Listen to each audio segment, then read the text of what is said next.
नमस्कार दोस्तों, स्वागत है आप सभी का super coaching IAS by text book में। तो दोस्तों आज है 50th day of mains answer writing challenge, यानी डे 50 डे चैलेंज आज के साथ पूरा हो रहा है। तो आखिरी सवाल है हमारी इस श्रृंखला में।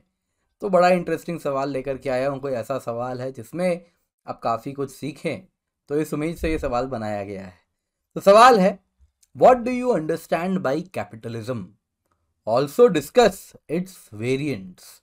तो सिंपल शब्दों में कहूँ तो सवाल पूछ रहा है कैपिटलिज्म क्या होता है बताएं, और कैपिटलिज्म के क्या वेरिएंट्स हैं ये भी आपको बताना है। तो इंटरेस्टिंग सवाल है, कैपिटलिज्म की दुनिया है। तो क्या है कैपिटलिज्म, इसी के संदर्भ में आपसे पूछा जा रहा है, तो बहुत इंपॉर्टेंट है आप इसके बारे में जानें। और आपका समय शुरू होता है अब।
तो दोस्तों उम्मीद करता हूं आप लोगों ने एक अच्छा सा आंसर लिखा होगा। सवाल बहुत छोटा सा था लेकिन काफ़ी भारी था, इन द सेंस काफ़ी कुछ है जिसमें आपको जानना है। एक अच्छा आंसर लिखने के लिए आपके पास एक फर्म नॉलेज बेस होना चाहिए। तो सबसे पहले तो आपसे पूछा जा रहा है कैपिटलिज्म क्या है, तो इस प्रकार के सवाल में आप सीधा डेफिनेशन से स्टार्ट करेंगे। कैपिटलिज्म और कुछ नहीं है, एक इकोनॉमिक और पॉलिटिकल सिस्टम है जिसमें किसी देश का ट्रेड और इंडस्ट्री प्राइवेट ओनर्स के द्वारा कंट्रोल्ड होते हैं और पर्पस क्या होता है, प्रॉफिट। प्रॉफिट और स्टेट कंट्रोल नहीं देखने मिलता है। तो capitalism is an economic and political system in which a countries trade and industry are controlled by private owners for profit rather than by the state.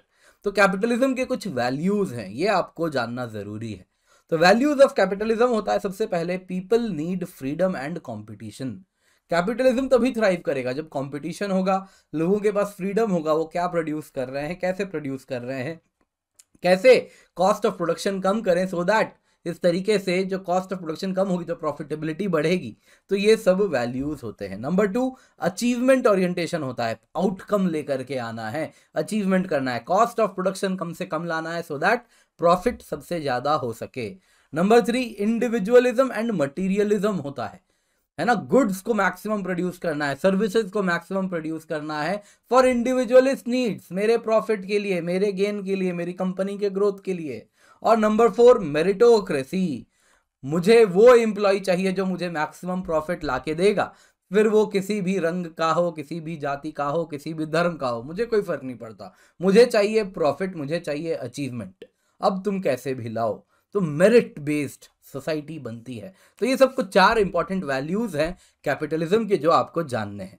अब कैपिटलिज्म के कई dimensions हैं, इकोनॉमिक डायमेंशंस भी हैं, पॉलिटिकल डायमेंशंस भी हैं, क्योंकि starting में ही मैंने कहा ना इकोनॉमिक एंड पॉलिटिकल सिस्टम है। तो क्या होता है इकोनॉमिक डायमेंशन कैपिटलिज्म का, आइए देखते हैं। सबसे पहले होता है लेस इज फेयर। तो एडम स्मिथ ने दिया है ये थ्योरी, जिसका मतलब होता है कि स्टेट का कोई इंटरफेरेंस नहीं होना चाहिए प्रोडक्शन में। तो मार्केट में स्टेट का इंटरफेरेंस नहीं होना चाहिए, मार्केट फोर्सेस खुद प्राइसेस गवर्न करेंगे।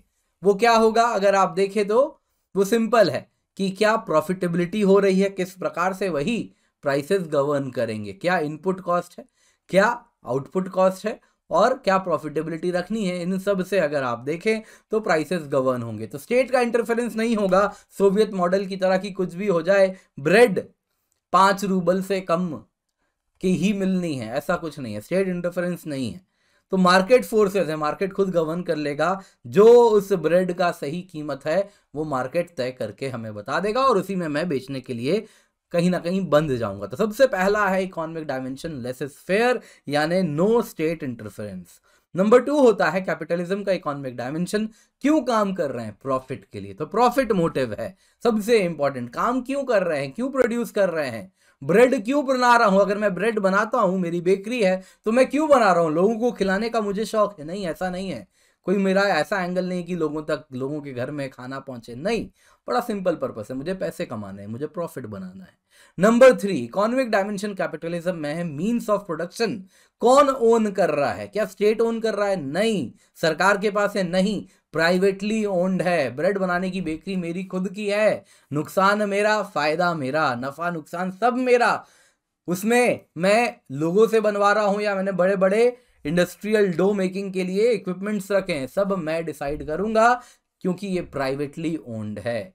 नंबर 4 ऑटोमेटिकली क्या होगा, मैक्सिमाइज करना है प्रॉफिट, तो मेरा कॉम्पिटिटर मुझे जल्दी दबा देगा, क्यों दबा देगा, क्योंकि वो कम दाम में ब्रेड बना सकता है, तो मुझे भी ज्यादा से ज्यादा कम दाम में ज्यादा से ज्यादा ब्रेड बनाना है। तो ऑटोमेटिकली इकोनॉमिक डायमेंशन होता है कैपिटलिज्म का कि जो प्रोडक्शन मॉडल होती है वो अपने आप एफिशिएंसी के तरफ जाती है, अदरवाइज जो भी नॉन एफिशिएंट इंटरप्राइजेज हैं वो एक्सटिंक्ट हो जाएंगे, वो खत्म हो जाएंगे एफिशिएंट इंटरप्राइजेस के द्वारा। इसके बाद पॉलिटिकल डायमेंशन क्या होता है, रूल ऑफ लॉ, क्योंकि देखिए जब अलग अलग कंपनीज कॉम्पीट कर रही हैं तो कंपटीशन को फेयर बनाना है तो रूल ऑफ लॉ होना बड़ा आवश्यक है। लॉ होना चाहिए जो डिसाइड करे क्या अनफेयर प्रैक्टिस है और क्या फेयर प्रैक्टिस है, तो रूल ऑफ लॉ होना चाहिए। इसके लिए जो लॉज होने चाहिए ऑब्जेक्टिफाइड, रैशनल और कोडिफाइड होने चाहिए। इसके सिवा पॉलिटिकल डायमेंशन अगर आप देखें तो डेमोक्रेटिक पॉलिटिकल सिस्टम्स चाहिए होते हैं, तभी अगर आप देखें तो सभी के सभी को इक्वल अपॉर्चुनिटी मिलेगी नए इंटरप्राइजेस लगाने की। ऐसा नहीं होना चाहिए कि कोई पर्टिकुलर क्लास के लोग हैं वही और वही केवल नए प्रकार के बिजनेसेस में जा सके, जिसको जाना है जाओ, पैसे हैं तो जाओ, इंडस्ट्री लगाओ, इस प्रकार से। और finally right to property, right to property ही नहीं होगी तो क्या होगा? आज मैंने मेहनत किया, बेकरी लगाई, बड़ी सी, फेमस हो गया, लोग आने लगे, अचानक से सरकार आई और मेरी प्रॉपर्टी की राइट मुझसे छीन ली और मेरा बेकरी मेरे हाथों से छीन लिया। तो राइट टू प्रॉपर्टी भी बड़ा इंपॉर्टेंट पॉलिटिकल डायमेंशन है कैपिटलिज्म में। अब देखते हैं कैपिटलिज्म के सोशल डायमेंशंस क्या है। सबसे पहले तो एक क्लास बेस्ड सोशल स्ट्रेटिफिकेशन होता है। क्या हुआ ये? देखिए दोस्तों, बड़ा सिंपल है। कैपिटलिज्म में कुछ होंगे जिनके पास मींस ऑफ प्रोडक्शन जो ओन करेंगे, दूसरे कौन होंगे? जो उस पर काम करेंगे। यानी कि सोशल स्ट्रेटिफिकेशन होता है जिसमें एक होता है जो कि मींस ऑफ प्रोडक्शन के ओनर होते हैं, दूसरे वर्कर होते हैं। दूसरा अगर आप देखें तो अपॉर्चुनिटी होती है, हाई सोशल मोबिलिटी है। आज मैं वर्कर हूं, मेरे बेकरी में एक व्यक्ति है, बहुत अच्छा काम कर रहा है, बढ़िया डो बनाता है, सब कुछ सीख गया है, कैसे स्वीट ब्रेड बनाना है, अलग अलग फ्लेवर का ब्रेड बनाना है, सब सीख गया है। कल को जाके वो अपनी बेकरी लगा देता है और खुद भी वर्कर से सर्टिफिकेशन में, ऊपर वाले में सर्टिफिकेशन यानी ओनर में चला जाता है। काफी आपके सामने ही एग्जाम्पल है। मैं जहां पे रहता हूं ऐसे कई रेस्टोरेंट्स हैं, जिसमें एक तो फेमस चेन भी है जो कि अखबारों में भी आता है, जो कि पहले एक बहुत फेमस पिज़्ज़ा चेन हुआ करता था अहमदाबाद में, उसमें वो काम किया करते थे और अब उनका खुद का पिज़्ज़ा चेन है, बहुत फेमस पिज़्ज़ा चेन है। तो ये क्या है? सोशल मोबिलिटी है। तो पहले वर्कर थे, अब क्या हो गए? अब वो ओनर हो गए, वो अमीर हो गए। तो अपॉर्चुनिटी है सोशल मोबिलिटी की। सोशलिज्म में या फिर कम्युनिस्ट मॉडल में देखोगे तो आपको वो नहीं मिलेगा। कम्युनिस्ट मॉडल में क्या होता है कि जिसको जो काम दिया जा रहा है वो वही करेगा, वो चाह के भी ये नहीं कर सकता। तो सोशल मोबिलिटी की गुंजाइश नहीं, सब एक समान बना दिया है, कहने को ऊपरी आवरण है। तीसरा अगर आप देखें तो मेरिट बेस्ड सोसाइटी होती है। समाज में तवज्जो किसको दिया जाता है? जिसके पास स्किल सेट है, जो सोशल मोबिलिटी में आगे जा सकता है। समाज पूरा मेरिट बेस्ड है, मैं उसी को चुनूंगा जो मेरे लिए अच्छा काम करेगा। तो मेरिट को इंपॉर्टेंस दिया जाता है। समाज का सोशल आउटलुक इस प्रकार का हो जाता है, अगर आप मेरिटोरियस हैं तो आपकी वैल्यू होगी। बड़ा सिंपल हिसाब है।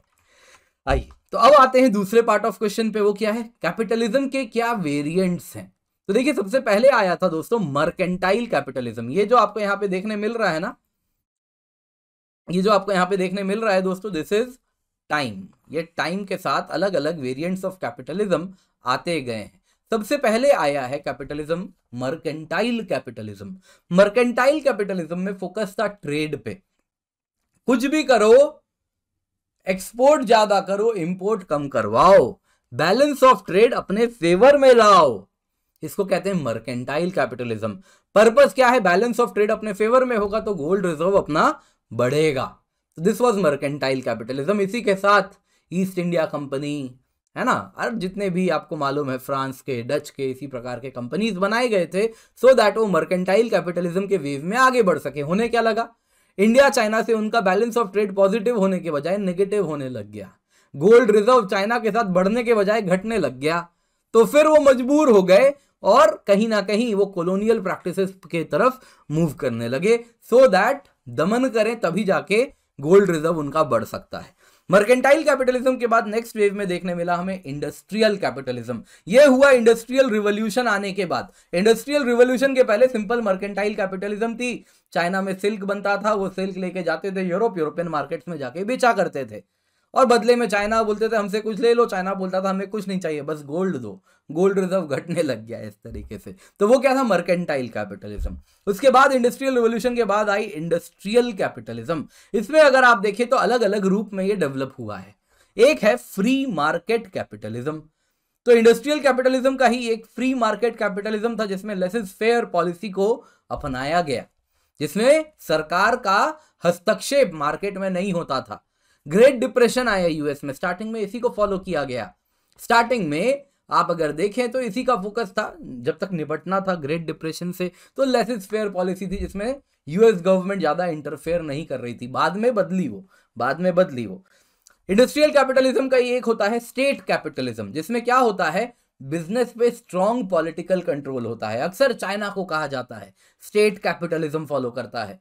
बिजनेसेस हैं, अलीबाबा है, टेंसेंट है, बड़े बड़े बिजनेसेस हैं, लेकिन सब के सब सीपीसी के सदस्य हैं। जो चाइना की सीपीसी बोलेगी उनको फॉलो करना है, नहीं तो सरकार डंडा लेके बैठी हुई है। दीदी जैसे कंपनीज हैं जिनको रातों रात उनका ऐप उड़वा दिया जाता है फोन प्ले स्टोर से, उनका जो भी इक्विवेलेंट है प्ले स्टोर का चाइना में, वहां से उड़वा दिया जाता है और कंपनी ठप हो जाती है। क्यों? क्योंकि चाइनीज अथॉरिटीज का डिक्टेट्स वो फॉलो नहीं करती है। That is state capitalism. तीसरा होता है दोस्तों कॉर्पोरेट के द्वारा driven capitalism, that is corporate capitalism. और चौथा है जो कि हमको स्कैंडिनेवियन कंट्रीज में देखने मिलता है, वेलफेयर कैपिटलिज्म। इसमें क्या है, वर्कर्स के पास भी कलेक्टिव बार्गेनिंग पावर होता है। कहीं ना कहीं इंडिया में भी जब हम अपने प्रियम्बल में सोशलिस्ट टर्म ऐड किए तो हम भी चाहते थे इस वेलफेयर कैपिटलिज्म की तरफ मूव करना। हमारा कैपिटलिज्म कैसा हो, वेलफेयर कैपिटलिज्म हो, जिसमें क्या हो, वर्कर्स का एक्सप्लॉइटेशन ना हो, तो उनके पास कलेक्टिव बार्गेनिंग पावर हो, वर्कर्स के ट्रेड यूनियंस बने और इस प्रकार से वो कहीं ना कहीं उनकी एक्सप्लॉइटेशन ना हो सके। यूएस में कौन सा है दोस्तों, अगर आप देखें तो कॉर्पोरेट कैपिटलिज्म पर फोकस होता है। ठीक है, फिर दोस्तों आज के टाइम में जो देखने मिलता है that is neo capitalism. Neo capitalism में अगर आप देखें तो काइनीजियन इकोनॉमिक्स पर फोकस किया जाता है। जॉन काइन्स, उनकी जो थ्योरी है उस पर फोकस किया जाता है, जिसमें गवर्नमेंट रेगुलेशन किया जाता है तब जब सरकार को लगता है हस्तक्षेप नेसेसरी है। सरकार उसके लिए भारत में अगर आप देखें तो क्या करती है, एमआरटीपी जैसे लॉज आपको देखने मिलते हैं, है ना। एमआरटीपी एक टाइम में था तो वो ज्यादा ही रिग्रेसिव था, monopolies and trade restrictive practices की बात हो रही है। उसके बाद अगर आप देखें तो कंपटीशन कमीशन बनाया गया कि फेयर कंपटीशन बना रहे। वैसे ही अगर आप देखें तो सेबी जैसी संस्थाएं हैं जो इंश्योर करती हैं कि जो स्टॉक मार्केट है उसमें भी कहीं ना कहीं पूंजीवादी ऐसा ना करें कि कुछ मार्केट के साथ हेरफेर हो जाए और रिटेल इन्वेस्टर्स फंस जाएं, तो उनका काम होता है गवर्नमेंट रेगुलेशन। वैसे ही एलआईसी, वैसे इंश्योरेंस के लिए भी अगर आप देखें तो इंश्योरेंस रेगुलेटर है, प्रोविडेंट फंड का भी ऐसे ही आप देखें तो इन सारे के सारे अगर इंश्योरेंस के भी रेगुलेटर्स हैं, तो मार्केट में सरकार अब रेगुलेशन लाती है जहां तक इंश्योर करना है कि फेयर ट्रेड हो रहा हो, फेयर कंपटीशन हो रहा हो, कहीं ना कहीं इंफॉर्मेशन एसिमेट्री से आम आदमी, आम जनमानस का नुकसान ना हो। तो सरकार रेगुलेशन अब करती है जब उनको लगता है वो नेसेसरी होती है। ठीक है, तो इसी में अगर आप देखें तो ये सब कुछ मॉडल्स हैं कैपिटलिज्म के, अलग अलग वेरिएंट्स हैं कैपिटलिज्म के, टाइम के साथ उभरे हैं, तो ये सब भी आपको कवर करना चाहिए था। तो इस प्रकार से आप एक अच्छा आंसर लिख सकते थे। कंक्लूजन में आप लिख सकते थे कि आज के टाइम में कैपिटलिस्ट मॉडल्स तो बहुत तेजी से दुनिया ने अडॉप्ट किया है, लेकिन ऑक्सफैम रिपोर्ट को साथ में आप कोट करते कि दुनिया के 1% पॉपुलेशन के पास कितना परसेंट ऑफ वेल्थ आज कॉन्सेंट्रेटेड है, तो जरूरी है कि कैपिटलिज्म में हमको जरूरी चेंजेस लेकर के आने की बहुत इंपॉर्टेंट आज के टाइम में आवश्यकता है कि हम कैपिटलिज्म को कुछ चेंजेस लाएं और जिसमें कहीं ना कहीं वेलफेयर कैपिटलिज्म बहुत इंपॉर्टेंट है, उस तरफ हमें अब मूव करना चाहिए।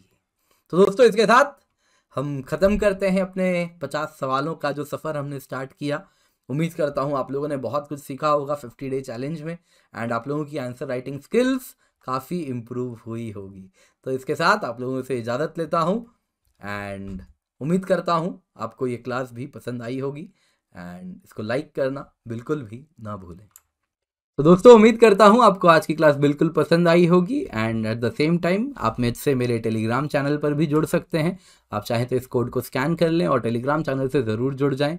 यहाँ पे डेली पीडीएफ आपको यूट्यूब सेशंस के, discussion, doubt solving, direct interaction होता है, क्विज भी मिलते हैं, पोल्स भी मिलते हैं। इसके सिवा आपको कहना चाहूँगा 1 साल की यूपीएससी सीएससी की सुपर कोचिंग की सब्सक्रिप्शन 29,999 रुपये में मिल रही है, जिसमें आपको GS course, optional course, subject course, CSAT के कोर्स, हिंदी इंग्लिश दोनों में कोर्स मिल रहे हैं। सुपर टीचर्स के द्वारा बनाया गया कोर्स भी आपको मिल रहा है। आप देख सकते हैं डॉक्टर एस पांडे सर के दीक्षांत आईएएस के थ्रू भी हमसे अब जुड़ चुके हैं, तो इनके कोर्सेज भी आपको मिलेंगे। इसके सिवा और भी बहुत सारे कोर्सेज हैं, ये सब मिल रहा है केवल 29,999 रुपये में। 1 साल की अवधि का ड्यूरेशन है। Use the coupon code KINJAL KINJAL for maximum discount. At the same time आप मेरी डेली लाइव क्लासेस में भी मेरे साथ ज़रूर जुड़ें और हमारे चैनल को सब्सक्राइब करना बिल्कुल भी ना भूलें।